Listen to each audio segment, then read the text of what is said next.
Hey everyone, thank you for joining us here live on Blab and saved on the internet and on the web forever via iTunes and Stitcher. Folks, this is the first episode of 2016 of the Creative Hustle Podcast, episode 5.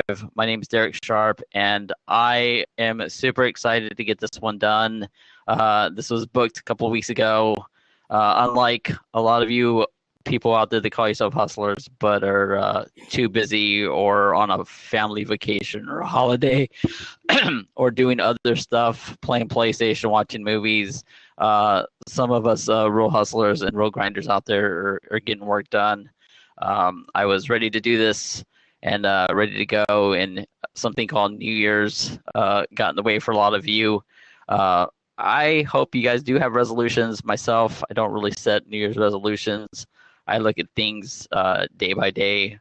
I feel that if you want to make a change in your life, in your diet, in what you're doing on social, the best time to start is the time that is set right now at the clock, on the clock. If on a Friday at 10, you decide it's time to start working out and getting better and doing better for yourself and your body, then at 10:10, I hope you're in the gym and you're working out and you're making those changes to your life. So New Year's resolutions, not really my thing.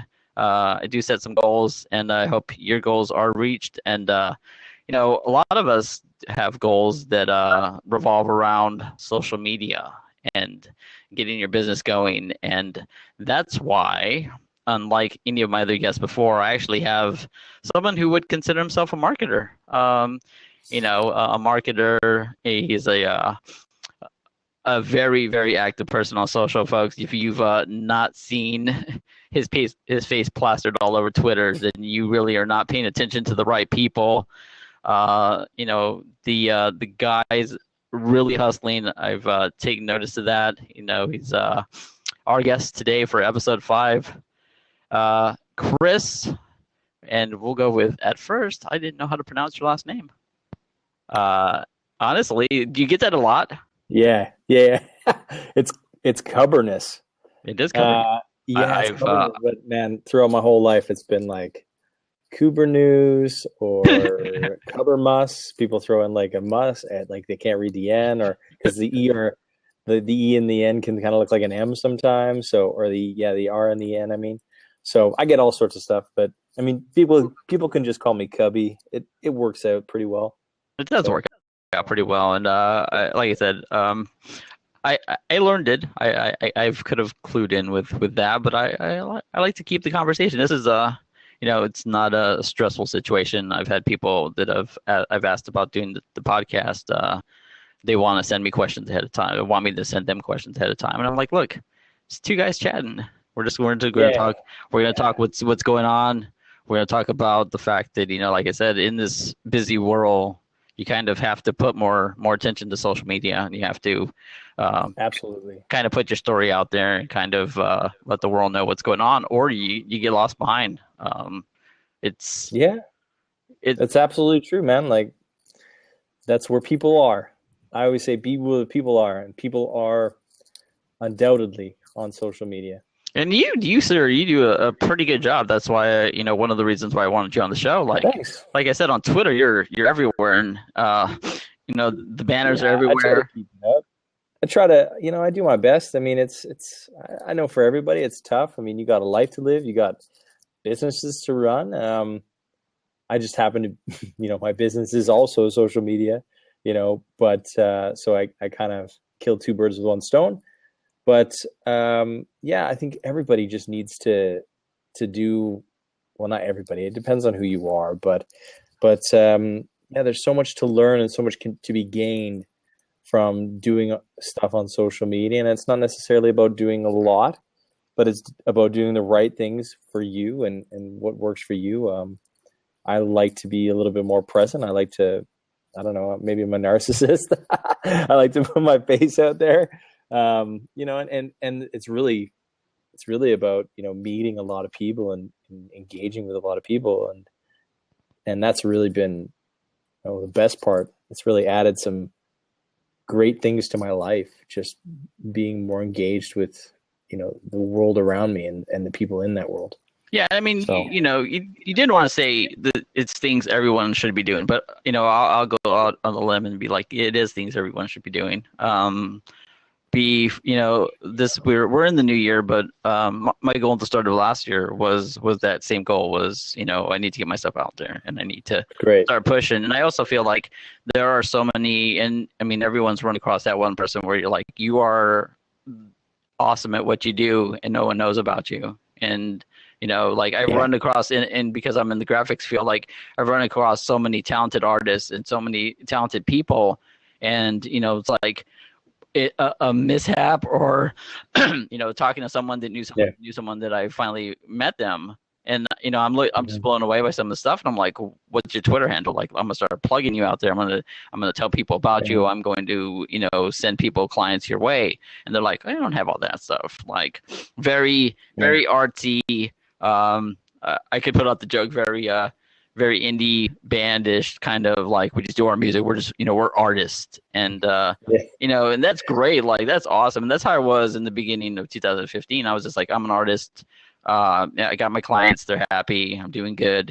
Like making a couple bucks. Yeah. It's nothing. I'm not ready to run for president. I'm not Donald Trump. I'm not making end over end. But it's, if I don't Mhm. put that out there, if I don't start a Twitter, and if I don't do the social media stuff, like, it's not gonna get Yeah. anywhere. I'm gonna, Yeah. Well, I mean, I really love,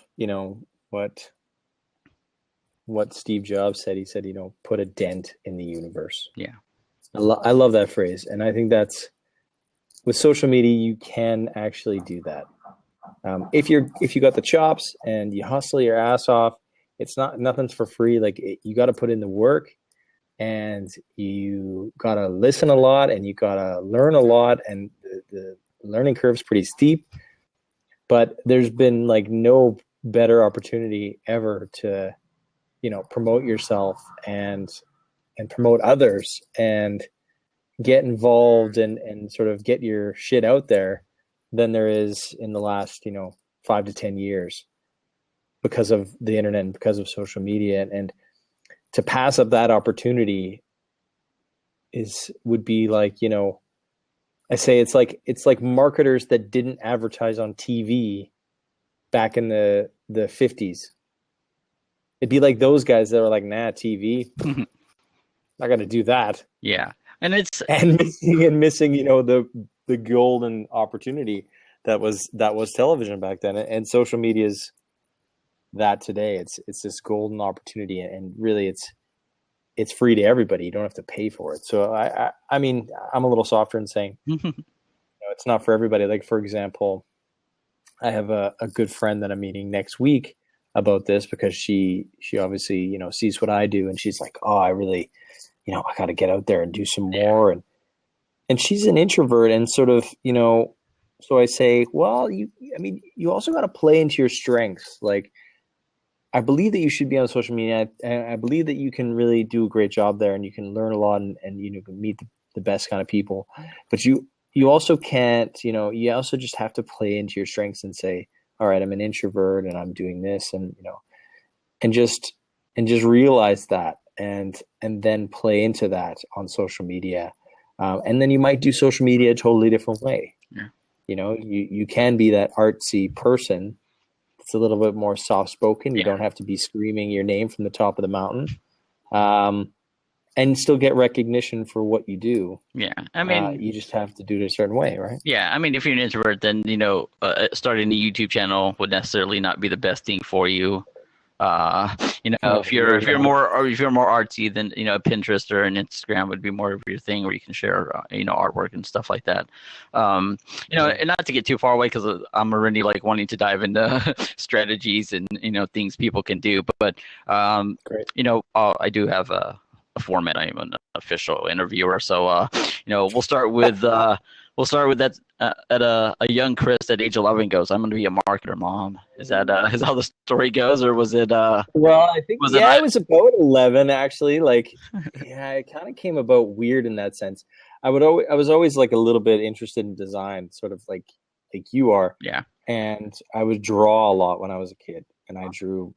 I love comic books, so I was really big into comic books, and then I got into more like artists, painters. Okay. So I started sort of copying their works a bit and getting into that. And my parents were like, "Well, yeah, maybe you should be like," because my parents were like, "Please don't be a starving artist." Like, so they're like, maybe we should push him towards the more commercial aspects of art.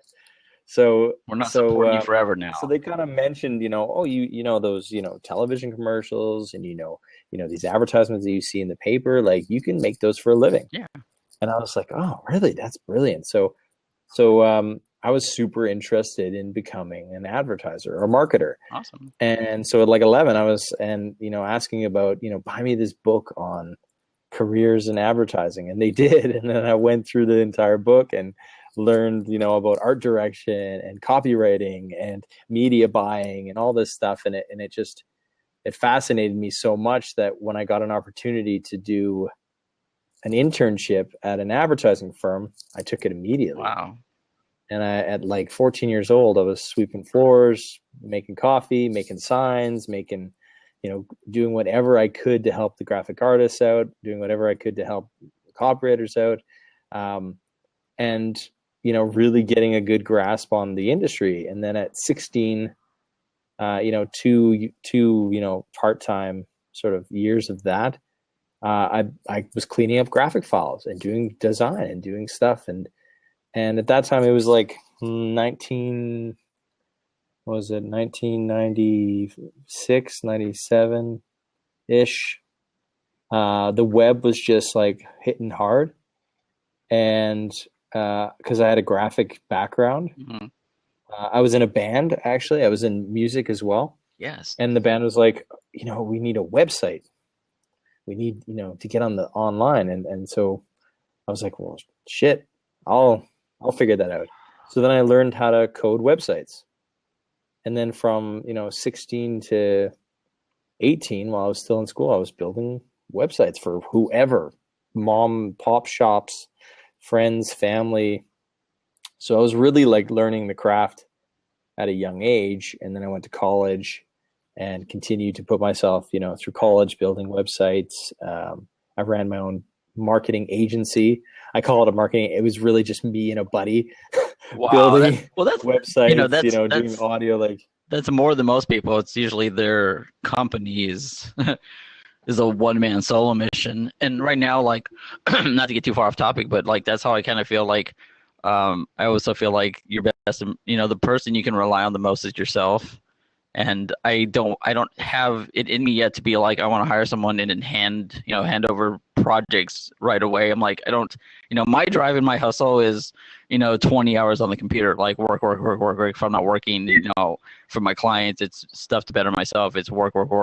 And it's, can I find someone that's got that much drive? And, I'm gonna go 2 days without sleep to get something done. And, am I going to be comfortable hiring someone? So that's why I really haven't, my wife's like, you need to outsource some of this crap. And I'm like, yeah, but well, it depends on what you're good at, but I think that it's a pain, man. I'm a little like you in that aspect. But it's taken me, you say your 2015 was about social. Yeah. My 2015 was about letting go of projects and things that I could, and I really learned a lot last year about how to do that badly and how to do it properly. And I think, because I'm like you, I'm like, okay, I can't, nobody's going to hustle as much as me. Yeah. And that's fair. I mean, it's your business. Yeah. I mean, you couldn't expect anybody. And that's the thing. Like, that's one of the main points that I had to learn last year was you can't expect people to hustle as much as you. Like, I might be up till 2 a.m., but that designer that I'm calling, he's not up at 2 a.m. Yeah. And that's fair. Like, I just need to, and then so you have to be super aware of that so that you plan ahead and say, okay, everybody else has 9 to 5. I need to get that shit done in 9 to 5. So most of my day is really spent interacting, emailing, following up on projects, following up where things are, sales, like serious, like sales meetings. I was in 3 sales meetings today. And then and then really getting the machine to run during the day with the freelancers and the outsourcers and all that. And then at night, that's when I'm doing the things that don't require anybody else. That's when I'm on my own. Gotcha. And I think that was a super valuable thing for me to learn last year, how to get that pacing right.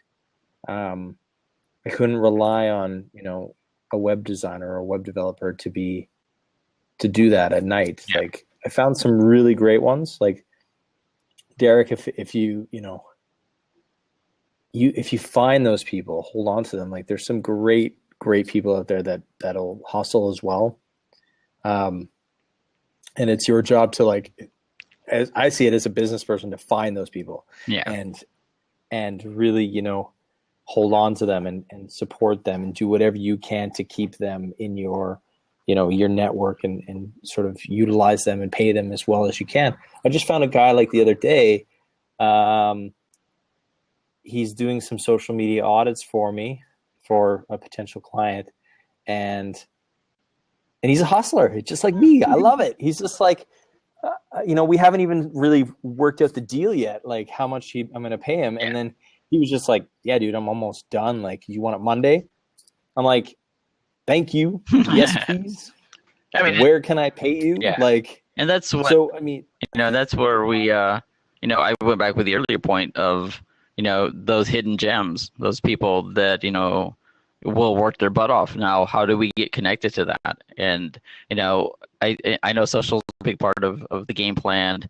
And, it's also how I feel things is like right now, all my clients and everything have been based off of word of mouth, which I think is super valuable. Like, I couldn't go out and with all the money in the world be like, I want to buy people's opinion of my company. Like, you can't do that. At least not for the people that have integrity. I'm sure there's people that you can buy their opinions, but mostly those I haven't found any yet, but mostly I figure those people do those free reviews of things on Fiverr. I've seen that a few times. Yeah, I went to Fiverr. I was trying to outsource. I'll review your product for you that I haven't tried before. Yeah. And that's the same thing I tell people about my Facebook page, my friends and family. I'm like, if you don't agree with what I'm doing, don't just be like, he's a nice guy, I'm gonna go like his page. Don't give me what just I call for fun, because he's a nice guy. I could care less about his work. I call those sympathy likes. So I tell people, don't give me sympathy likes if you dig what I'm doing. But I don't know, man. Like, I'm in the other direction a bit. Like, it's a little like, people who are starting a business. It's a little like me back when I was 16. My projects were friends and family. Yeah. And that's okay. Like, people should understand that. I actually had a phone call with, I did this thing at the end of last year. I said to my network, I'll give you 30 minutes of my time for free to, I'll just hear what you're up to and give you some advice. And a lot of people didn't, reply. They were just like, nah, whatever. But some did, and I had a really good conversation with an old colleague today, and she's had a business for a long time, but she's just sort of kicking it off again. And she's so not afraid, but she's just not, she's not reaching out to her network to get those recommendations, to get those likes, to get those. And that's how businesses run. Businesses are run on relationships. Yeah. And if your only relationships are your friends and your family, well, then use what you have. Like, grab whatever you can to paddle that canoe, because, that's what's going to keep you afloat. I mean, that's my biggest sort of advice for anybody starting a business today is, don't be afraid to ask those people in your network, those friends, those family, those ex-colleagues, those whoever they are, how can I help you or somebody And that's super valuable. And if that's a like on Facebook, or if that's a friend or a follower on Twitter, then I'm okay with that, because it's a stepping stone. And I think that's where people have to, really, if they want to kick off their business, start looking at those, Yeah. things. I mean, and my business came from a small bit of my backstory to make it quick, but I was all connections. Like Yeah. in 2007, like I decided I had a midlife crisis more or less. I had a passing of my brother, and I did one of those like whole. It put me where I'm at today, and if that makes me sound like an asshole, then I'm an asshole. But um, it's the road that led me to where I'm at right now, so I'm okay with that. But in 2007, when he passed away, I looked at, I had one of those retrospectives, Rocky highlight video montage things going on, and I looked back and I was like, am I headed in the direction, where I want to go, and am I having fun with what life is got ahead of me coming? And I was Right. like, no, I'm like, and me and my brother growing up were always big pro wrestling fans, and I was like, I want to be a pro wrestler. And people looked at me like, well, first of all, you're 32, you're out of shape, you're in no way for, this is crazy. And I was like, no, I'm gonna go and I'm gonna join wrestling school. And I found a school, and I got my ass kicked for the first couple of days, and they were like, you're gonna show up. You're gonna show up. We see that you have that drive and you want to do this.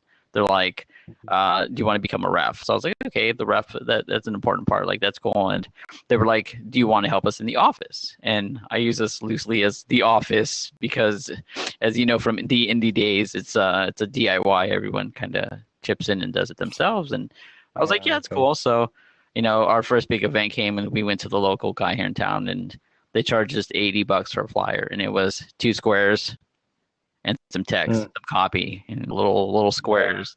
And I looked at them. I was like, $80. I'm like, are you guys kidding me? They're like, nope. We pay that every month. And I'm like, you guys are getting screwed. And I was like, look. Now you're taking the $80. Yeah, I was like, look, and at first you said friends and family, you don't. Yeah, I was like, I'll save you money. Like, I'll do it. And I taught myself Photoshop, and I taught myself how to do these things. And I, from 2007 to 2012, I kind of tweaked and perfected and got really good at shit. And then in 2012, Nice.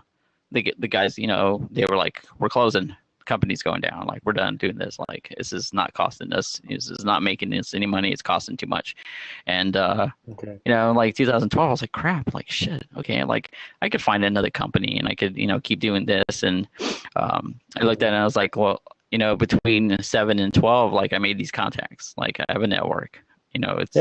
It's other companies I worked for, and it's other people I met. And like, and it was literally this light bulb went off, and I was like, I'm just gonna go start a page on Facebook, and I'm going to call myself a company. Like, I didn't take any legal steps or anything like that. I just, I made a Facebook page, and I went and I reached out to everyone. I was like, look, I'm doing this now on my own.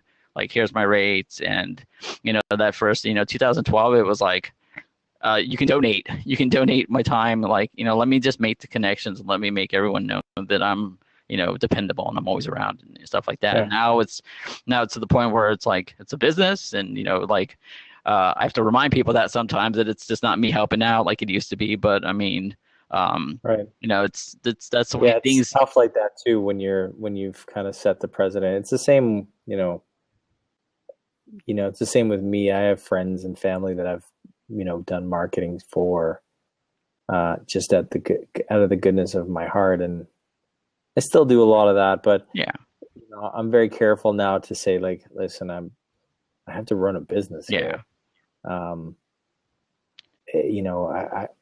There's 2 ways around it. I say, okay, you can have this for free, but it's gonna be very free, very close to free. Yeah. But you have to give me complete carte blanche. Yeah. You creative control, like basically you have to. And give me a lot of time. Yeah. I'll finish it in 2 months. Yeah. Or 3 months. It can't be, next week. Yeah. And that actually goes quite well. And then I, do their website, or I do their, logo, or I do whatever for them. So and that's kind of nice, and then there's no money issue and money between friends. And that's, that can also get ugly. And so sometimes it's just, hey, I'll do this for a dinner. Yeah. You take me to some fancy steakhouse. I'll put the damage on the bill. It'll be worth it. And I do stuff like, even if I do something for free, because there are people that I believe in and I know that are going to do something with the stuff, and there are companies and causes. I've, done some charity stuff and whatnot. And I always invoice them even if it's zero, just so they know, they get the hang of, hey, he's gonna do work for us, he's gonna send us an invoice, like this is a process, he's a company, like it's just not like, yeah man, that's cool, like I'm gonna send an invoice even if it's blank, but it's got what I did, and I'll That's set, a smart move, yeah, actually. Like then it sort of reminds them that you're doing this for real, and that's a smart move. I think that kind of professionalizes it and reminds them that this was done for free from not just somebody's kid brother, yeah, in his at 11 years old or something. This was done by a professional. That's a smart move, I yeah. think. So Completely. yeah, so definitely, like I said, I just kind of let that go in their mind that there are invoices, and like it gets in. There have been those that have turned from free to serious work and monthly things, and once the ball gets rolling, and I always tell people it's the better you do, the better I'm going to do in the long run. Like that's if Yeah. if you have one event that I don't charge you for the flyer and it goes well, you're going to remember where that advertisement came from, what got Mhm. you, what got those people in the door, and then the first taste is free. It's kind of like a drug. Down the road, we'll start charging you. It'll come up in the end. And like I said, I like helping people. Um, you Yeah. know, and Smart move. trying to steer back to the questions. So you've always been a marketer. Yeah. Most of my adult life and most of my teen life. So you just screwed over my questions. Nah. So yes, this is his main job. Let's take that out of the way. Yeah, this is my main job. So I own my own, like I run my own agency. It's a one-man show now. Like I just kicked it off here at the end of 2015. Yeah. And that's nice. I'm going back to my roots. It feels like I'm going back to running my own business, and that's super exciting. And then I also have a little bit of a small tech startup on the side called Quire at getquire.com. It's a social media management tool that I built with a colleague, and so I've got those sort of things running. So Definitely a busy man who's not. I just have my company. Then on the side, I have a side thing going on. Like we just can't sit still, can we? well, the thing is, 2015 was nuts because I had.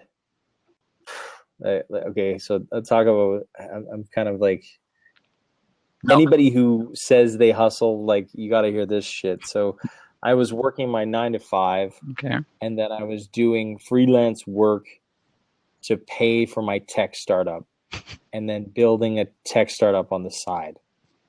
So it was like I had a side hustle to pay for my other side hustle. And I was literally like, it was 2 a.m.s every night for 4 or 5 months. But I loved it. Like I still love it. Like there's so much opportunity out there, and there's, who wants to waste that with sleep? Oh God, you were telling me, yeah. This is you're singing into the choir, sir. Like, it's always that if you had the one wish scenario, and mine is I wish I didn't have to sleep. Like that's it. Not superpower, not riches, not hit the lotto. No, I just wish I had more time. That's a good one. Actually, I've been. It's so funny you mentioned this because I was talking to a friend of mine saying, I'm going to write a book about a man who doesn't need sleep. He was born with this defect that he doesn't need sleep. So what can he do with all that time? Or everything. Yeah, it's kind of like when he was a baby, his parents wanted to murder him because he was up all night. But now that he's an adult, he's it's living life to the fullest, man. Exactly. And then I just last year also, or actually it was 2014, I got rid of cable and Netflix. No television. Like, see ya. Yeah, I mean that's TV. Yeah, that really, like, man, that so much. I mean, my wife, like, we look back now, we're just like, fuck, that was one of the best decisions we've ever made. Yeah, and it's I kind of did that to a small degree. Like I didn't get rid of the programming whatsoever, like altogether. Like we did cut cable. I have a couple of different services that we pay for and stuff like that. But the big change for me was at December of 2014, when everyone was sitting here at Christmas opening presents. I fell into the YouTube trap. You go to check out one video and you're there an hour or 2 hours and you're like, shit, like where did I get? My life Yeah. going? Always a big fan of Chase Jarvis and Creative Live. Yeah. So I was stuff. checking out videos of Chase Jarvis, and he did an interview with Gary Vaynerchuk. That's a brilliant interview, And right? that was it. That was the life changer, man. That was, I saw that and I was like, look, like his story about, selling baseball cards when he was a kid, like all this stuff is like the same shit that happened to me, except for he's way successful and I'm not. So that's, but he's way successful. Yeah, he's way successful and I'm just starting. Yeah, so but he's like the fucking genius, king of hustlers. Yeah. Like he also, I really believe that you learn a lot from your parents, and they kind of give you a lot of the tools for the next steps of your life. And certainly he has, great parenting and great, he also, stepped into a family business, which I think is, those family businesses, it's kind of sad because family businesses have kind of like gone by the wayside. Yeah. But those were brilliant training grounds for the next generations of entrepreneurs. Definitely. And that actually, I'm pretty proud of myself. That led me into the next question. So, do you feel that hustle and drive is something that can be taught? Or is it something that does come from family, that comes from background, that comes from maybe a financial struggle? Like I've seen a lot of people that are starting to make it, like the guy that we interviewed for my first episode, Everett Taylor. At 17, he was homeless, and it was that struggle to better himself and better his surroundings. So do you think this is, do you think hustle's time management? I think, I mean, can it's difficult to say. Like I can't answer that. Can Gary Vee open a school, the Gary Vee U, and teach you hustle and screw you out of like $5,000? No, probably not. I mean, the thing is that I believe that DNA plays a large part in that, but I also believe that I don't know if you could be taught hustle, but you can certainly learn. It has to be a seed inside of you. It has to be a part of something in you that you go, it snaps one day and you're like, okay, I just, I need to do this. I mean, I've always had a strong work ethic. Mm-hmm. My father is a workaholic. I mean, it was a bad way when I was a kid, but in a good way now that he's a lot older. But well, not in a bad way, but in a way that took him away from his family. But yeah, I remember a time when that was pretty natural. Like now, people say, both parents need to be around, and I believe that's probably really, really smart and really true. But I remember a time when all of our dads were working. Yeah. Their faces off, they weren't, you know what I mean? Like that was normal. That was kind of normal. Like, yeah, I mean, it's changed now with the way things are. I mean, much more the household responsibilities are distributed and sort of that, but it's sort of, yeah, sorry, someone's talking. No, yeah, I do. It's okay. Okay. Cheers. He's working. So, yes, that's right. I'm working. So, I mean, I believe that we've changed times now, and now it's like much more, you got to have the father and the father and the mother both contributing to the family and picking up the kids, and that's, that's okay as well. You just have to then figure out even more how to hustle during those, 7 a.m. or 7 p.m. to 2 a.m. times when the kids are in bed, and things like that, right? And it's all about how you do it. But going back to the original question, like, is DNA a large part of the hustle mentality? It's hard to say, like, but I do notice, like, when a lot of my friends will come to me and say, hey, I want to be much more present in social media, or I want to do this, or I want to do that. And I say, great, and I give them advice, and here's the tools. And some of them hustle. You can say that, like, they get into it. Others don't. It's just not in them. It's just not what they're, and that's not a bad thing. Like, I would never, say that's just not for them, and that's totally cool. Like, I would never push somebody. Like, if my kids don't want to, if my kids don't pick up my work ethic, or, you know what I mean? Like, I would never say that that's a bad thing. It's to each their own. And like, to be quite honest, there's a lot of people that are successful on, well, there's not a lot of people that are successful on not hustling, but there's people that you can live a full and prosperous and amazing life, with your 9-to-5 grind. But if you want to make it, I think if you want to be on the tippy top, you're not going to do that from 9 to 5. Yeah.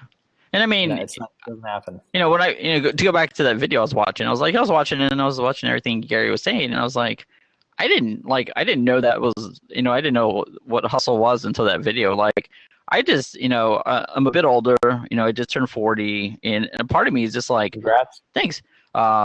I wish I could have some of that time back, but just because I'm now more focused, I'm more focused now. But there's just more hustle to put out there. So yeah, exactly, yeah. I looked at it and I was like, okay, well, hustle. Like, I just growing up, that just meant I was I was a hard worker. Like, it just meant that I was just busting my butt. Like, like I said, I started in 2012, and it was meeting expectations and proving to the small clients that I had at the time that like, he's dependable. If this needs to be done on Monday, he has it to you on Sunday. Like, it's just, I didn't know that there was a word for that. It was just me being me, and that's why things clicked. When I was watching the video, I was like, that hustle, that sounds like what I've been doing like these past 4 years. And I think everyone's got tendencies. Like, we have tendencies that, hey, like, let's steer away back from all the outside distractions and let's get some work done. Like, some of that, you can set a schedule and you can be like, between this hour and this hour, it's not TV time. It's time to, not slack off and get your stuff done. Like, there's those tendencies in people. And then there's those people that are like, I just gotta, like, let's be adventurous. Let's start something new. Like you said, you started a side hustle for your side hustle. Like, you're like, okay, I want to do this tech thing. Like, I'm gonna need money. Like, so I'm gonna need to, to get to work, harder on the 9 to 5, or ask for a raise on the 9 to 5, or let's start doing some side jobs here to pay for that, to make the budget to get that done. My thing was this podcast. I was on Blab, I was talking, people were like, you talk a lot. Like, I got a message and they're like, do you have a podcast? And I was like, no. And then that kind of just, I got off Blab and I was like, oh, well, like, shit, why don't I? Like, why don't I do something? I'm like, okay. So, I went to Amazon, I bought, the mic and the setup, and, I did it the right way. And, I started making some graphics for things, and I was like, and I was, it was just kind of in the back of my mind. And I went into another Blab and I was talking, and this audio guy I ran across, Rabbi, he was like, yeah, you should totally do a podcast. I'm like, oh, okay. He's like, hold on. He's like, what are you going to call it? I'm like, oh, I was not even anywhere near. And I was like, oh, Creative Hustle. Like, let's go with that. And he's like, okay. And literally in 20 minutes, he was like, here, I got just the intro to your podcast. I'm like, whoa. I'm like, thanks, man. And I checked it out. I'm like, okay, this works. I'm like, shit. Yeah. Now I feel that entitlement. I was like, well, not really entitlement, but I feel like I got to put it to work. Like, I'm not going to have this guy, waste his time or, come up with something for me and not do it. And I was like, let's do it. And, but I think that's also like the point there is that, I feel obligated. Yeah. Yeah. That's what I was looking for. I feel obligated all the time. I'm with you there, man. Like, I feel really obligated to do something great. And that's because I've been given some tools and some opportunities, and to fuck that up be like the biggest asshole move on the planet. Yeah. And I think that's a lot of people need to realize that, like, they've got so much talent and so much, to give, that they're obligated.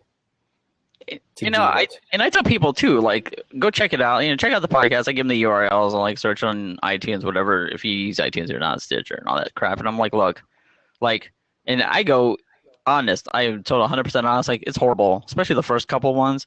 I'm like, I don't have my cadence down. I'm like, I was nervous as fuck on the first one. I was like, like, trying to fill the void in the conversation.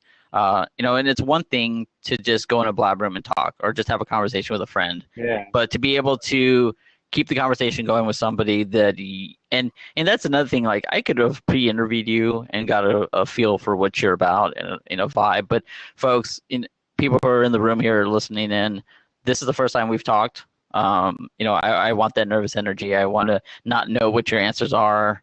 I want to be able to, to go with the conversation, go with the flow. And, I started this in December. Like, I just, took a chance. And most people are ending the year or getting ready for holidays, their vacations.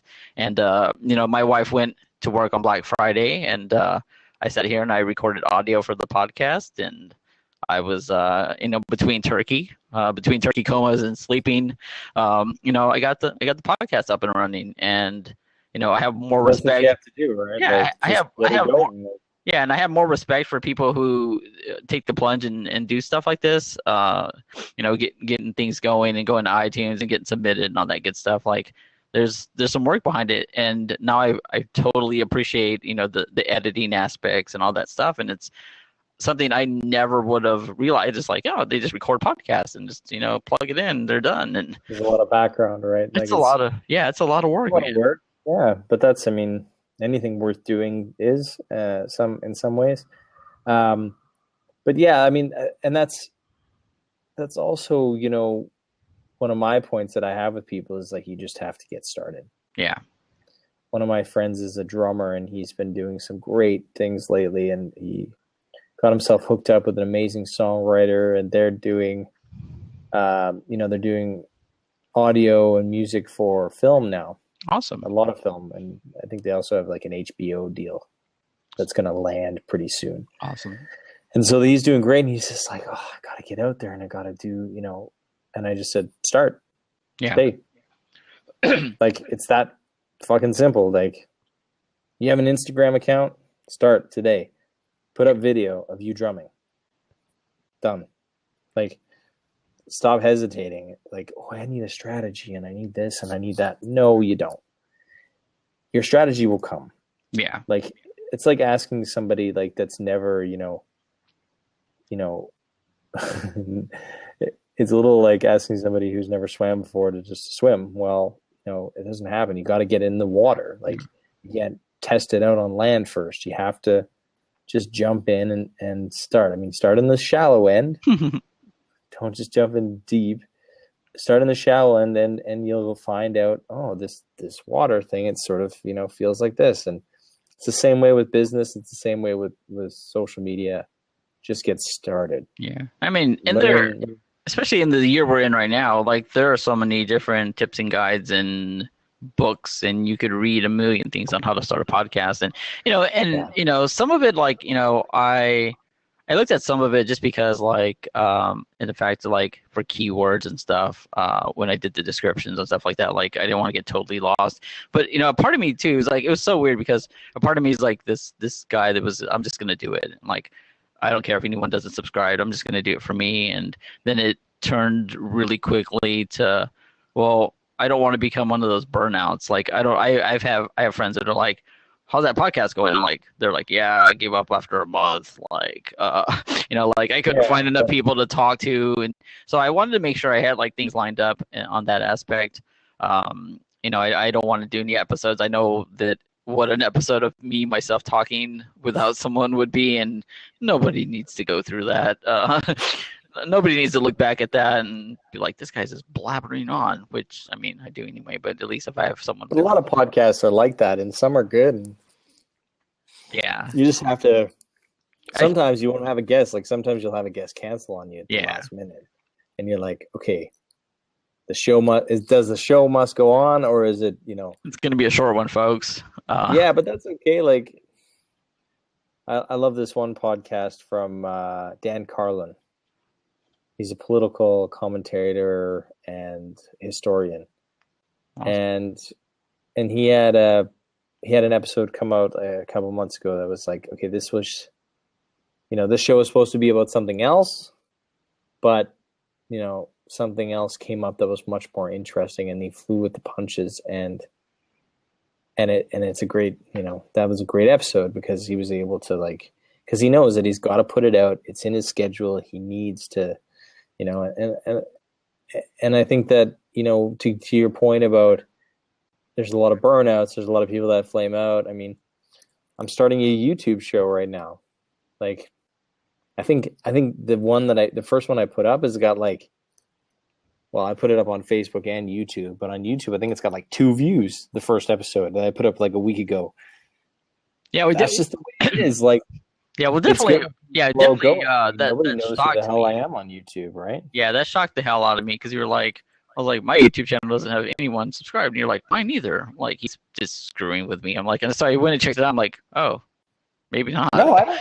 I got 14 people subscribed now. What about me? One of them's you, but I mean, I think at the end of 2015, it was 2 people. So I've basically, that's pretty good. I'm doing pretty damn good. That's 7 times better than I was, 2 weeks ago. And that's like any venture in the world. I mean, you start with nothing. I mean, and basically, you start with what you have at your disposal, and then you have to grow it. And and I believe that nothing is necessary. I mean, things don't grow completely organically. You have to go out there. You have to be on the social. You have to produce the content. If it's a business, you have to get the clients. That's not. Sometimes it'll just come and land in your lap, but most of the time it's not just falling in your lap. Most of the time it's work that you did 6 months ago, or that network that you built, that person that that whatever you've done, it's never just it's not like you find money on the ground and go, wow, look at that. I mean, I'm the luckiest guy in the world. No, it's shit that you've done 6 months ago, 7 months ago, a year ago, 10 years ago, that is contributing to your success today. And also, also I feel like there hasn't been, or at least not in my eyes, a YouTube game plan yet. Like, I feel like you haven't used your social marketing wizardry to direct attention to the page yet. I mean, you haven't redirected people from Twitter to, the YouTube channel. Like, I haven't really seen a lot of mention to that. So it's not not yet. So it's not like you're not doing all these, these ad campaigns and all this, press marketing and whatnot, and you're still at 12. Right.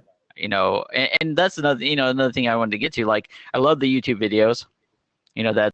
Obviously, with I guess people have been saying that Facebook and video is where it's going to be this year, as far as videos on Facebook. It is for me. I mean, just to give you the difference, I mean, on my Facebook, let's see here, just the difference between views on Facebook. Yeah, I definitely saw the view number a lot higher. I really dig the intro video, by the way. Thanks, man. You know what? I can't take full credit for that.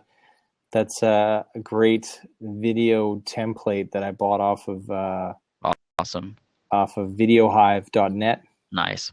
So anybody that's looking for, video stuff, go to videohive.net and get some stuff. Yeah, because right now on my YouTube channel, I'll take these Blab deals and I'll go put them over there for video format, because some people want to actually see us blabbing and whatnot.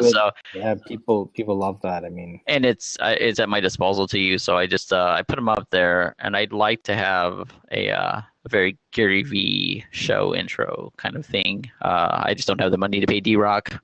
I've asked him. Well, no, I mean, you could do it. I mean, if you asked D-Rock, what did he say? I actually am trying to get him on the show. D-Rock or Gary? Both. I'm trying to get a whole. I'm aiming large for my guest list. It's okay. You got to punch high. Well, but I think the videos, like I said, the video, I asked him, and I was like, at first I tried to line him up before I even had a show, and he was like, let's get a little traction going first, and let's see. I was like, fair enough. Yeah, that's a good plan. But yeah, if you need an intro, man, or if you need any sort of Video Hive. video effects, audio stuff, go check out all the Envato, Yes. ENVATO.com. But then a part of me, there. the designer in me is like, I don't want it to look like everyone else's. Damn it. It works though. Yeah, I get what you mean. Like you want your own personal one, and I, the thing is that these are a lot of templates, so you can actually put in your own footage. Awesome. If you have it, and it's been my plan to shoot my own footage, but I just haven't got around to it, and it's part of that, like just getting going kind of attitude, which is. I was holding back on the show because I was like, oh, I want to put my own footage in and I got to shoot that and do that. And I'm like, fuck that. Okay. I just need to, yeah, exactly. Life gets in the way. And you're just like, okay, fine. I go with what's there. Yeah. Change it when I have time, change it when it gets, more traction. But I mean, the difference is like on YouTube, I get 100 people, watching something versus, the video on my channel gets like 9 views. Yeah. So I mean, we're talking about 10 times the amount of exposure that I'm getting on Facebook. Yeah, I noticed the same thing last night when I was doing my research and looking around and stuff, and I was like, his videos do really good on Facebook. And it went along with the whole, Facebooks and videos on Facebook this year are doing really well. Yeah. I mean, it's not like gigantic numbers. I mean, obviously, like.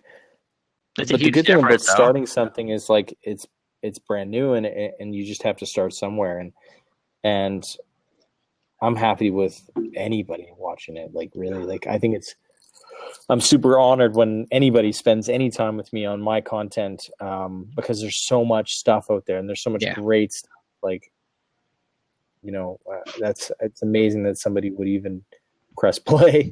So I'm super honored by that. But I will like start pumping up the YouTube channel a bit, see if I can get some more subscribers over there. I have another video coming out, I think even tonight. We shot it 2 hours before I came on this. Nice. About marketing data, and it's a little bit different than the current show, the current stuff, the quick cubby stuff that I do, which is that 5-minute. This is even more sharp. This is like a 2-minute rant type of thing where I just just kind of go. Damn it! Use hashtags on Twitter. Damn it! Use hashtags. Done. Yeah, something like that. Like it's a little bit more nugget. Yeah, exactly. It's a little bit sharper and just like I don't. The other ones I just do off the cuff, off my iPhone, and just put it together. But this is going to be a little bit sharper. Production value.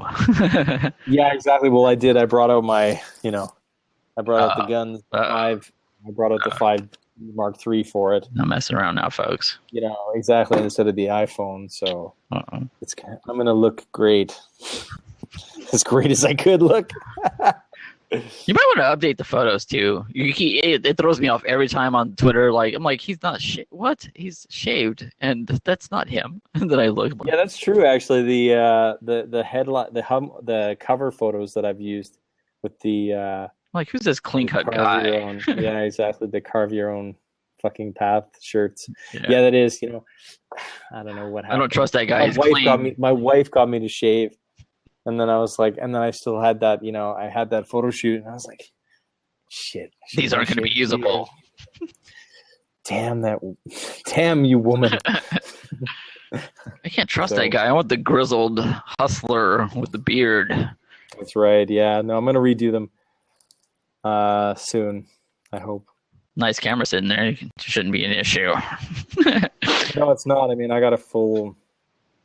also do a lot of photography and video and stuff, so I got a full studio set up, and awesome. I can basically do it at any time. I just it also takes time, outsource it. Well, I do actually, because I can't shoot it myself. Yeah. So I get a photography buddy to come over and do it, and then it's the Photoshop work that you have to do, and changing all the assets across everything. But I mean, one day soon. Yeah, definitely. It's the grizzly bear. At first, I was like, okay, well, yeah, that's the right name with that. And then I was like, okay, and now I'm just used to it. I'm like, that's it. Okay, I'll just retweet this or send this out. But So yeah, it's a very interesting time here with the video on Facebook. Like I said, it's my issue with adding more stuff to my YouTube channel right now is a lot of the events and stuff I do are time sensitive, and like I'll work on something like what are we, the 8th right now? I'll work on something this week this week or a week and a half that'll come out the 1st of February and around that time frame. So I can't really post something on like a YouTube video, like me doing it, or photos in general, or post on Instagram, stuff like that, until it's hard to promote stuff early instead of. I get clearance, and then it's like, and it's like, oh, okay, well now I can post it. So like if on my Facebook page, like there are days where I'm like, I just need to put something on here, like shit, like what the hell's going on? So I've tried to like theme it out, like do a motivational on Monday, and stuff like that, like other business tips, and it's totally weird because like I'm in the space of pro wrestling and pro wrestling graphics, and like for me to start putting things about like brand marketing and entrepreneurs and stuff like that, people are like, okay, what? Yeah, the sideways look, like, what is this? What is he doing? Like, up until last year, a lot of my clients didn't even knew I did business cards. Like I put a general end of the year email out, and I was like, hey guys, like I just want to let you know what's going on with me, and we had a good year, and blah blah blah. I'm like, also, like I do other shit. Like literally, I put like I do business cards. I do like all the standard graphic design stuff, and they're like, oh wow, like we didn't know. Like, but that goes back to my point about reaching out to those people and saying, I do this, like, because some people, they just don't know, like. Yeah, and I took it for granted. Yeah, I took it for granted. My wife was like, they know you do other shit, right? And I'm like, let me just throw the line in there then. And when it came back, she was like, they don't. Like, yeah, they don't. I mean, people are busy with their own lives. They're not keeping up to date on what you do, right? Well, I mean, you think designer, you think web, and everything under the sun, and that's the thing too. Is like, I have the more brand and logo design type friends, and they do one project and it's like, I got $4,000 for a logo. I'm like, oh, good job, like I'm over here grinding away, but at the end of it, the $4,000's gone, and they're like, where's my next client? And my clients, as funny as it might be, they do daily monthly events, so every month the sum might be lower, but I know I can count on this. I have 5 clients every month that are going to have me, and it's like clockwork. Like this, these 5 people are going to deposit X amount in my bank account on these dates. And I'm going to have this stuff to do every month. Now, if I want to fund my side hustle, if I want, to upgrade the audio equipment or, do anything like that, I'll do the one-off shots. I'll find. I'll go on Twitter, like search graphic designer, and people will be like, we need help, we need this, we need that. I've done one for free. I did a DVD cover for free for a guy in the UK, and next month he was like, I want you to do all my shit. And it turned into, a $200 monthly client off a free deal. It's little things like that. And, I feel like we all have those tips. We all have those little tips that, if you want to waste that time and, put out the energy. And I say it's a waste for sometimes because it could turn into nothing. Like you could search and you could, tweet away, and people would be like, we don't want any of that. So, I mean, you could feel it's a waste of time. But then again, when it cashes out for you, you can be like, yes, this searching random people on Twitter thing works. Like, so it's just. I mean, it all depends on what you're up to. But I mean, we're sort of in the same industry a bit. You're in design, but I'm in marketing, but we're sort of in the same place. But I mean, I always tell people that, you need to build those business relationships for the next phase. Yeah. Meaning that, when I'm doing searches on Twitter or on any Facebook any social media, I'm looking for the next level. So I'm saying, okay, if I want to do social media management for company X, how do I put the pieces together today, or start putting the pieces together today, so that I have a shot at that in a year? right? Because it doesn't just like, I mean, cold calling can work sometimes and you can get your foot in the door and stuff like that. But, it's much better to build relationships, and businesses built on Yep. relationships. I mean, all my business now, that's what it comes from. And, so if you say, okay, I want to do graphic design for X company, then it's find those people on social media and love them up, Yep. romance them, and then they're going to pay attention to what they're interested in, and really understand what they're going for, and then they'll come to you, or then you'll reach out to them 3 months or 6 months or whatever later and say, hey, yeah, I also do graphic design, check out my work. Or they see you because they follow you back, and then they see some of the stuff you've done, and then you'd have to stay top of mind so that when they're like, oh, we've got this freelance gig that we need to get done, excuse me, I'm yawning, I don't sleep at night, we need this done, let's call Derek, right? I mean, and it's the same with me. So they called me because I've been, and that was romancing. my train of thought there with Gary Vee. Like, I actually had a meetup with him that we missed on. I started sending him emails, and it was just out of the blue shit. Like, I can imagine the amount of volume that he gets a day, and as far as emails and people helping and whatnot. So I sent him an email, and I totally consumed everything I could of his, and I started noticing like the different Nikes and shoes he was wearing. So I sent him a message. I'm like the shoes. Like, I've watched so many of your videos, and I'm just watching to see what kind of shoes you're wearing. And he replied back. He's like, thanks, man. He's like, how are you? Yeah. And I wasn't plugging anything. I wasn't trying to get money from him. I wasn't asking for tips. It was the total opposite. I was like, hey, man, how are you? Like, and it's so weird because, he talks about it all the time. Like, add value into someone else's life. Do things. He gives everyone these tips, and everybody comes at him with the same direction. And so I got a running commentary going with him on everything but social media and about money and everything else. Like, I started asking him about the Jets. I started asking him about like sports, and the emails were going back and forth. And for him, as far as his busy day, and for him to even take in a second to answer they're not in depth. I'm not getting a paragraph back. Right. I'm getting LOL or cool or little lines, and that that really just drove me even more. And when the NFL draft came to Chicago, I was like, look, I will take the train in. Let's meet. And he was like, yeah, let's meet. So we had a time and a place and all that lined up. Well, at 3:00, I'm standing there going, where in the hell's he at? Where in the hell's he at? He was still on New York time, and was there at 3:00 New York time, which would have been 2 Chicago. Early. Yeah. So we missed Q. Right. But now, well, I mean, I was kind of upset because he's the god right now I want to meet. So I was like, God damn it, crap. But at the same time, I have that story with him.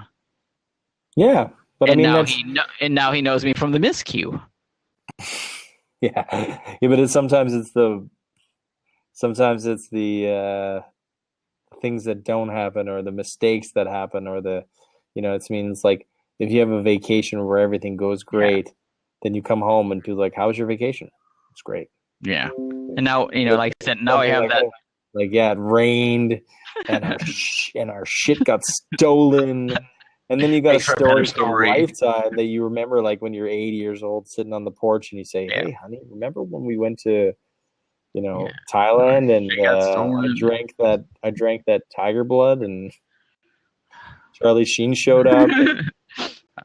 I didn't feel like I didn't feel like I was stories that you want, right? But yeah, and I think it's super valuable to understand, like, not everything's going to come out to be money and revenue, and some of it's just meeting good people. But I really think that people need to start thinking about these things in terms of building the relationships for the next step. I mean, of course you can wait for things to happen organically, or you can go and fucking do it. Like, you can reach anybody in the world today. Absolutely anybody, in my mind. Like he keeps people. Gary keeps shooting down my invitations for the interview. So I redirected to seeing if D-Rock wants to do it. I'm going to see if I can get any of the other staffers to give it a shot. Then once, they do come on and it's a fun time, then next time I ask Gary and be like, just ask D-Rock how much fun it was. And then, yeah, but I think that's a good way. I mean, you're really thinking about it strategically, and that's the point. Is that, who's going to get you to the next, the next step of your goal. Like if your goal is ultimately Gary Vaynerchuk to be on your show, or your goal is to have Sue Zimmerman, or your goal is to have Chris Coverness, like, it's easy to, put those pieces in place and make it happen. Yeah. If you're thinking about it in those terms. And the same goes for business. I mean, if I want, I'm looking at contracts that I'm going to want to have or can realistically pitch on in 2 years' time, I'm putting in that, I'm doing that work now. Because, it's going to be shitty in 2 years when I am at the size of my agency that I want it to be at, that I'm like sitting there, oh, now I need to go and get, this contract, or I want this contract. It's not going to work, man. It's just going to fall apart. Like, so you have to put in the, the thoughts now. Yeah. And make it happen. So. I mean, and it's also setting those initial contacts up now so that, not to say that everyone you meet is going to be a contact or is going to, you're going to try to ask for something from. But if, in 2 years you see yourself, like I see myself moving out of the wrestling stuff, I want to work for an ESPN and do graphics. I want to go maybe do UFC stuff. Like I'm starting to reach the cap end of where I can charge for these small companies. I feel like my value is getting to the level where it's like it's getting up there. I'm going to pass that ceiling. Like in 2 years, I hope to do UFC stuff, and I hope to do, Major League Baseball. And so, get the connections now with people and be able to set the groundwork now with making friends with different people, photographers and different people in the companies, so that in 2 years when I feel like I'm ready to pitch myself, I can be like, well, it'll be a cold call if I don't know anybody. Like it'll literally be just being on like, here's my resume, here's what I've done. But if I can have my resume with some references in the company already and people aware of what I'm doing, that's just going to help you along the lines. And it's being strategic and it's being smart. And, that's what life's about. And it's what social media is really about. It's, if I'm an artist, I should be on Pinterest or I should be on Instagram and I should be doing stuff like that. Even though I get lost for words at times, like I'm taking a risk on the podcast, but generally people with introverts and more of a shy, laid back demeanor, not necessarily are going to start a podcast or a YouTube channel. Like don't put yourself through that misery. Like don't start doing videos and have it be you having a panic attack because you're like, I'm trying to get this video out. Like that's not your thing. Like don't stress yourself. No, exactly. You got to lean into your strengths. But so let me ask you a question. I'm going to put you on the hot seat. Are you on Pinterest? That I'm not. I started a board. Instagram I am, and I'm starting to get a lot better. That's one of my focuses this year. Pinterest, I've started some boards. I do the womanly thing. It's like stuff I want to make, and like I use it for inspiration. Like I have a lot of vintage movie posters and sports graphics. Yeah, exactly. But as a graphic designer, I mean, do you have a Behance? A Behance I do, and it's also like I could be on Dribbler, and like there's so many. That's another thing, like too. It's like I feel like don't spread yourself thin unless you have to. Like there literally are about 1 million different platforms and things I could be on. DeviantArt, DeviantArt, yeah. I've done that. Like because most of my companies don't have a website and run business through Facebook. My Facebook page is where everything gets uploaded the most frequently, because I can tag everyone and get that reach. Right. But like I'll go once a week and I'll upload everything to my my website, and I'll do all that But you other can stuff. use, like, for example, just to help you out a bit, because I believe that you never know where something's going to come from. Like, I'm putting up my stuff on YouTube, and I'm putting it up on Facebook video, and I'm doing like a little bit of video on Instagram, and of course then I publish all that stuff out on Twitter as well, to advertise towards it. Yeah. Because you never know, like, who's going to see stuff where and on what networks, and then et cetera, et cetera. And I think that if you use you can automate some of your posting by saying, okay, if I post this picture on Facebook, then it also goes over to this board on Pinterest. Oh, wow. And also Instagram. Like, if you use a tool called If This Then That, ifttt.com. Okay. I'll get that link from you in a sec. Yeah, ifttt.com. If This Then That. Then there you go. Ben actually put it up in the Thank you, Ben. The comments here. I could have typed it. I guess I'm too lazy, but you're the guys. You don't have to. Well, the thing is, I know this is going to be a podcast, so I'm like, you can't really see anything here. But so you can use those tools to, like, say, okay, I'm not going to go over to Pinterest and pin it into it, so I can just automate that, and because I think that you got to, and same with Behance and sort of DeviantArt, and I don't know if those networks are connected into If This Then That, but if they are, I think it's important, like, as an artist, like, if you were a musician, would you say, well, we only have our stuff on SoundCloud? No. Like, no, you'd probably be like, we're on iTunes, we're on SoundCloud, we're on YouTube, we're on MySpace. People are still doing MySpace. We're on, every single place that we can gain an audience. And I think that's, that's the same with me. Like, people say, well, don't spread yourself too thin. Well, I just don't want to do a platform badly and have a negative effect.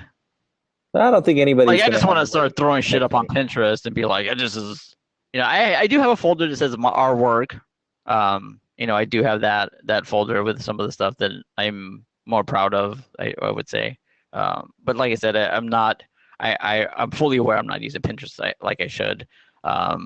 That's a lot of people are saying that's very heavy on, like, infographics and stuff like that, which would take me not being a natural thing. It wouldn't be just like I can go post my flyers. They're like, if you do a bunch of infographics, like, those do really good. Like, so that means I'd have to take an hour or whatever, 2 hours of the day, and be like, gotta make some infographics. Like, so that's definitely. Like, for example, like, I'm on Blab here. Blab is a kind of a social network. It is. Like, just because I'm not producing my own Blab show, doesn't mean I'm doing it poorly.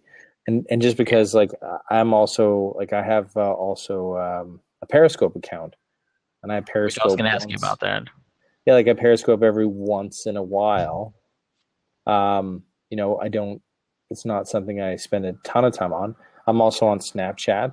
I'm not, like, I don't think I'm crushing it in all these places, but I think it's really important for people to, because some people are going to want to see your Periscope. Some people are going to want to see your Twitter. Some people are going to do everything, and they're going to follow you all over the place. And that's brilliant if that's going to happen. Awesome. But, that would be the best. But, you just have to, I think, also try everything out and say, okay. So I don't think it's a matter of doing a network badly. You do a network badly when you're an asshole or you just, like, you don't engage. Like, for example, if you were to put up stuff on Instagram and, everyone's commenting on it, oh, this is so great. And then you just don't reply back.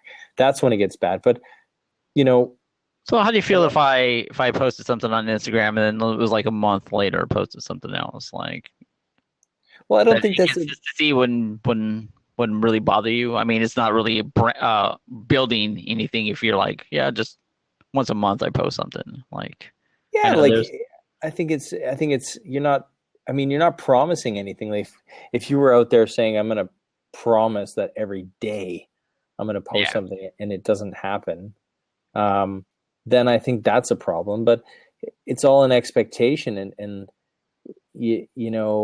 some people will appreciate, like, some people might follow like 300, 400,000 of people, you know, and if you only post once a month, but it's like your best stuff, or it's like something that, you know, specifically made for Instagram, you know, that might be a welcome change to the barrage of information that you get out of all the other social networks. So I really think that it's, you know, I really think that it doesn't matter so much if you're, you know, unless you're a, yeah.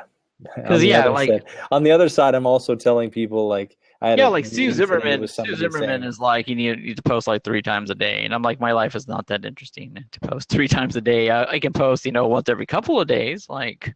But I post once a day ish. Yeah, but you're bringing value in content, sir. Yeah, but so can you. I mean, even if you were to just like do a quick video, like you can talk and say, hey, quick, you know, graphic design tool today. Remember hire me. Remember the rule of thirds, or you know what I mean, or I'm available for parties and bar mitzvahs. Yeah, exactly. Remember to use bold fonts when you're doing wrestling paraphernalia. But I mean, like it doesn't necessarily. I think it has to be a value.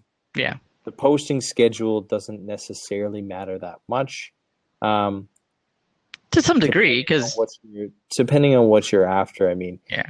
For example, like I was with a client today, and I was telling them, you know, we have to get your social media posting schedule more frequently because it seems like it's a dead zone out there, and that can be true in certain circumstances depending on what you're doing. Now, if it's art, it's a different thing. I mean, are you producing like a painter? Like if Picasso was on Instagram, or you know what I mean, like let's just think about that for a second. Like I mean, we don't expect that Picasso is going to give us a painting a day. No. You know what I mean? We don't expect like that so much. And I think you just have to, find out. And I would try all networks out. Don't be afraid of failing. Failing is what brings success. Yeah. And any followers that you gain anyway are going to tolerate that it's only once a month or only once a week. Any followers worth having. I mean, I don't unfollow people because they don't have stuff. Like I've never gone into my Twitter and taken a hard look and said, who's not posting very much? Those guys are gone. They're out of my feed forever. Oh, like nobody makes that analysis, and it would be crazy. I mean, I look at value. I look at who on my feed is not providing value. When they do post, it's garbage. Then I get rid of them. Definitely. And on that point, we'll go ahead and start kind of wrapping things up because I don't want to hold you more than the allotted time.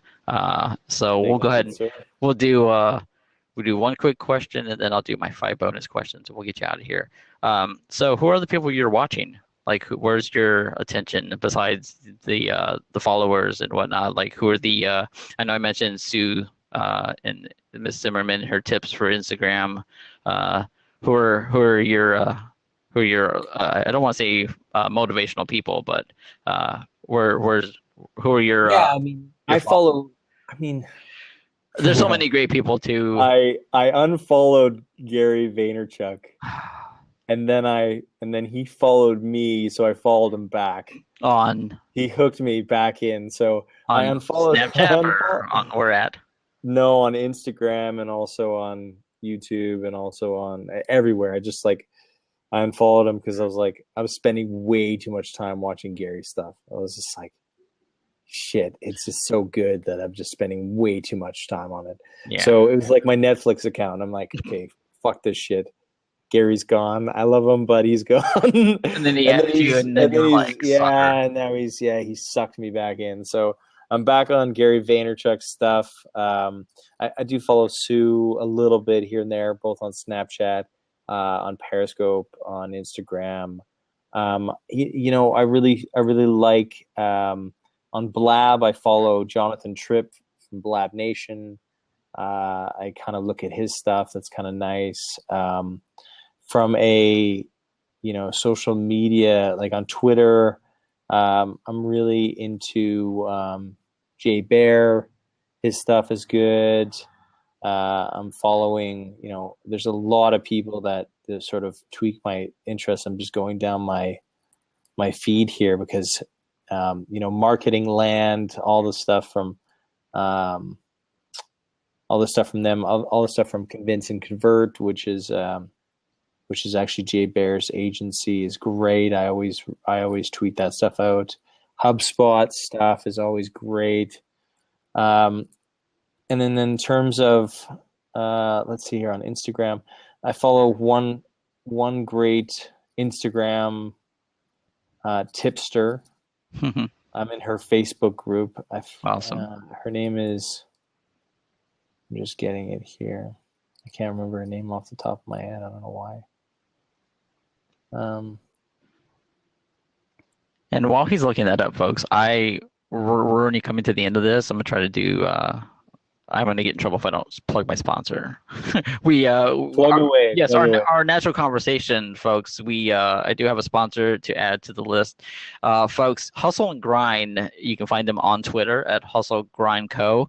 Not only do they have an awesome monthly coffee box service like everyone else in this world today with their coffee box services, but they have the Hustle Challenge. It's 26 tips and tricks to better yourself and better your business. Folks, I'm going to actually put the link in the blab. There's the link, folks. Folks listening in there on iTunes and Stitcher, I will put that in the show notes. They offer a really good, like I said, it's a guide, 26 tips. If you want to check that out, there's a link. We have a special promo code, create. It's let me see. Actually, it's Creative Hustle is the promo code. If you put that in, you get 20% off of your purchase, folks. It wasn't supposed to be a sponsorship. I was telling Chris, I purchased the book myself. I wrote to the author and told him, hey, I dig what you guys did. I love the book. Thank you for your contribution there to society and to better my business. And the guy was like, hey, yeah, if you want to plug us away, you can. I took my commission, folks, and it's the 20% off that you guys are getting. So hopefully those tips, those daily challenges will work out for you. And I think Chris found out who the other person on Instagram was. I did. It's Alex Tooby. Alex Tooby. AlexTooby.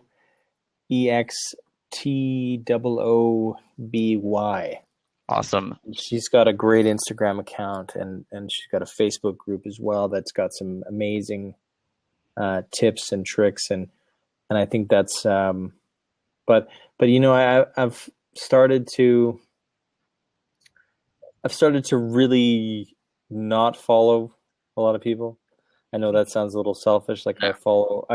The thing is that I engage a ton, but I started consuming less content in the last 6 months. Gotcha. And that's basically because I've been finding myself too influenced.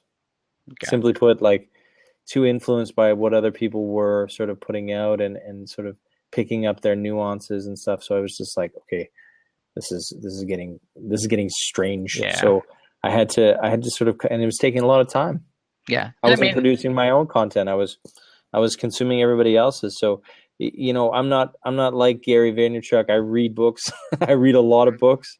And I do read a lot of blog posts and I do that. But in terms of, taking tips from social gurus or marketing gurus, I don't do a ton of that. Yeah. It's just because I'm also building a business, and that's hustle, man. That's time consuming. It is. And I'll spill a few quick seconds here of knowledge, but I find it weird that everyone wants to hustle like Gary. I want to hustle like Gary, and you want to hustle like Gary, but I think we all have our own hustle. He's at a level that he doesn't sleep, doesn't eat, and he's like at another level. Like, not to say that we're not, but that hustle isn't for everyone. Our hustle isn't for everyone. Like me being up 20 hours on the computer a day, like getting shit done, like that's it's not for everyone. That just seems to fit what we're doing. And I think people forget that. They all want to hustle like Gary Vee, and they all want to have this 15-minute meetings and, no business cards and people following them around. They want that perception. But folks, unless you're in his predicament, his shoe, and his world, like, that's not going to fit you. But your hustle can be what it is, and it can be as much or as little as you find in you. And folks, we're going to wrap this up here. Chris, we could talk for hours. Like, yeah, we could. I'm gonna have to get you back here. Like, we have to do a part two. Which I haven't offered to anyone a part two. I'm gonna wrap the podcast. To get a part two. Yes, sir. Yes, I'm gonna wrap up this here. Where can people find you? First of all, let's plug your stuff. Yeah. Okay. So I am on the Twitter at twitter.com/Chris Kubbernus, KUBBERNUS. I'm on Facebook at facebook.com/Chris Cubby, which is KUBBY, regular spelling of Chris. I'm on Instagram /Chris Kubbernus. I'm on Periscope /Chris Kubbernus.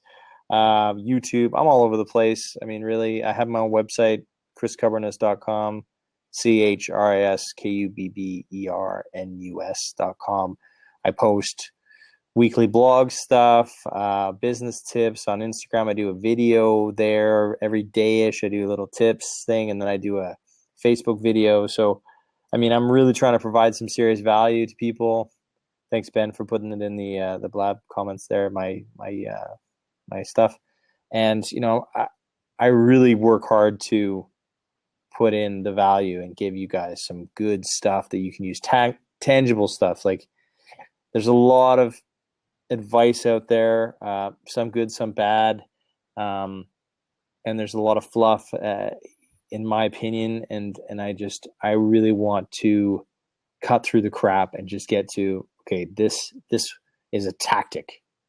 This is, tactical, actionable shit that you can use. So go and do it. None of this philosophical discussions about, And also, I also feel like if you have to tweak it for your situation, then play around with things. Like, if you're posting photos once a day and you can bump it up to twice, and people, you just grow that much more as a following on Instagram, then try 3. Like, play around with things. If you're not getting the response you want from 2 a day, then go to 1. Like, these are all tools and tips and tricks, folks, that can be accustomed to what you guys are doing and customized to what you guys are doing. I've noticed if I post 2 or 3 times a day, I get more followers. Yeah. So, it's right. Your content is just in their face. There's a breaking point, right, where you're getting diminishing returns. Chris, chill out. Yeah. So, but yeah, definitely check them out on all those social media accounts, folks. It was an awesome time. Thank you, Chris. We're gonna thanks a lot, man. It's been a blast.